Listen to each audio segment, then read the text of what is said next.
નમસ્કાર, આપ જોઈ રહ્યા છો સ્પાર્ક ટુડે ન્યૂઝ। નવસારી જિલ્લાના વાતાવરણમાં પલટો આવ્યો ને કમોસમી વરસાદ વરસ્યો, જેના કારણે ખેડૂતોને ભારે નુકસાની વેઠવાનો વારો આવ્યો છે। કમોસમી વરસાદને લઈને રોકડિયા પાક કેરી અને ડાંગરમાં નુકસાની થઈ છે। વાદળછાયા વાતાવરણ વચ્ચે અચાનક વરસેલો વરસાદ ખેડૂતો માટે કપરો સાબિત થયો। માવઠાના મારને કારણે ડાંગર, કેરી સહિત શાકભાજીના પાકોમાં નુકસાનની ભીતિ સેવાઈ રહી છે। નવસારી જિલ્લાના વાતાવરણમાં પાછલા 2 દિવસથી પલટો થયો। ભારે પવન ફૂંકાવા સાથે વરસેલા વરસાદે જગતના તાતના માથે આફત આણી દીધી છે।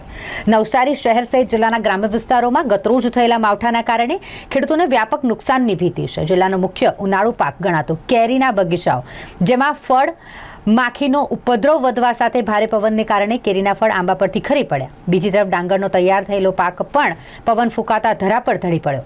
શાકભાજીના પાકોમાં પણ ચૂસિયા જીવાતનો ઉપદ્રવ વધવાની સંભાવના વ્યક્ત થઈ છે। ખેડૂતોને નવસારી કૃષિ વિજ્ઞાન કેન્દ્ર દ્વારા ખાસ સાવચેતી પગલાં લઈ નુકસાનથી બચવા અંગે વિશેષ સલાહ આપવામાં આવી રહી છે। પિનાકીનભાઈ, નવસારી જિલ્લા ખેડૂત સમાજ પ્રમુખ।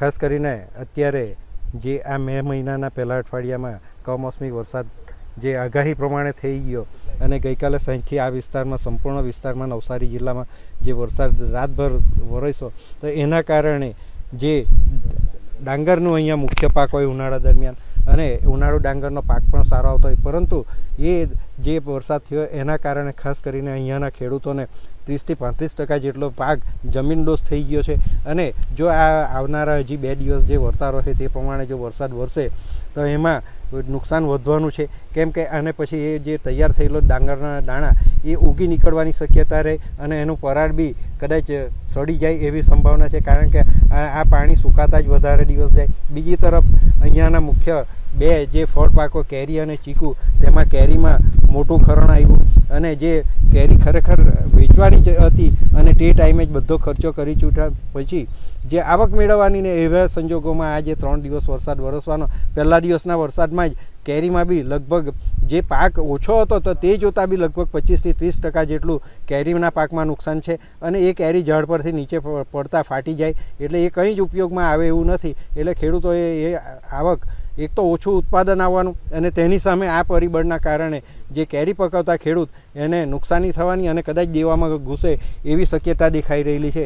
એટલે આ મોટો ચિંતાનો વિષય છે। સરકારશ્રી દ્વારા આનું જે આવનારા 2 દિવસ જે વરસાદ વરસી જાય પછી સર્વેની કામગીરી ખરેખર વ્યવસ્થિત થવી જોઈએ અને જે કંઈક હોય તેને જે નુકસાની હોય એ ખેતરની પૂરી માહિતી મળવી જોઈએ।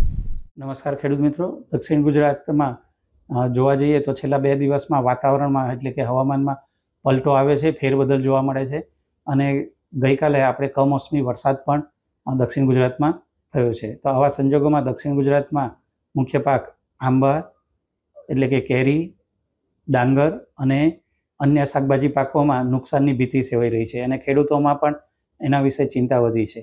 ત્યારે ખેડૂતોને ખાસ એના વિશે માહિતી આપતા જણાવવાનું કે દક્ષિણ ગુજરાતના મુખ્ય પાક કેરીમાં જોવા જઈએ તો ત્યારે પરિપક્વની અવસ્થા એ છે।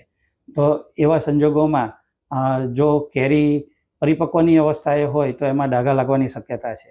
જો શક્યતા હોય તો એમાં બેગિંગ કરવું, અથવા તો ખેડૂત મિત્રોએ ખાસ કરી અને બેગિંગ કરવી, જેથી કરી અને આવું કમોસમી વરસાદ થાય ત્યારે આપણા કેરીના પાકને બચાવી શકાય। તદુપરાંત આપણે જોવા જઈએ તો જેને મોડેથી ફૂલ આવે અને કેરી પરિપક્વ થવાની વાર હોય તો એવા સંજોગોમાં ફળમાખીના નુકસાન થવાની પણ શક્યતા છે। તો એમાં ફળમાખીના નિયંત્રણ માટે ફળમાખીના ટ્રેપ લગાવવા એ પણ અનિવાર્ય છે। એવી જ રીતે બીજો પાક એ ડાંગર છે અને ડાંગરના પાકમાં ખાસ કમોસમી વરસાદ અને પવનને લીધે ઢળી જવાની શક્યતા રહેલી છે। તો ખેડૂત મિત્રોને જણાવવાનું કે જો વધુ વરસાદ થાય અને કેરીમાં વધારે પાણી હોય તો નિકાલ થાય એવી વ્યવસ્થા ગોઠવવી, જેથી ઢળી પડતું આપણે બચાવી શકાય અને રોગ અને જીવાત સામે રક્ષણ મેળવી શકાય।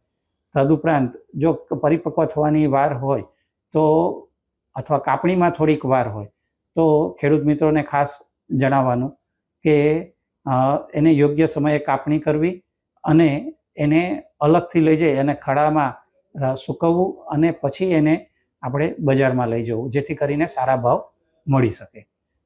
એવી જ રીતે દક્ષિણ ગુજરાતમાં શાકભાજી પાકોનું પણ વાવેતર કરવામાં આવે છે અને એમાં વેલાવાળા શાકભાજી અને અન્ય શાકભાજી પાકોમાં આ બદલતા જતા હવામાન પરિસ્થિતિમાં ચૂસ્યા પ્રકારની જીવાતો અને ઈયળનો ઉપદ્રવની શક્યતાઓ રહેલી છે. તો એના માટે યુનિવર્સિટી દ્વારા વિવિધ પાકોમાં જે કંઈ પણ ભલામણ કરવામાં આવેલી છે એવી 100 પ્રકારની દવાઓ અથવા લીમડા આધારિત દવાઓ અથવા તો જૈવિક દવાઓનો છંટકાવ કરવો. ખાસ કરી અને ખેડૂતોને જણાવવાનું કે આવો જ્યારે છંટકાવ કરવામાં આવે ત્યારે વાદળછાયું વાતાવરણ ન હોય તેની કાળજી લેવી અથવા ધ્યાન લેવું અને ખુલ્લા વાતાવરણમાં આ દવાઓનો છંટકાવ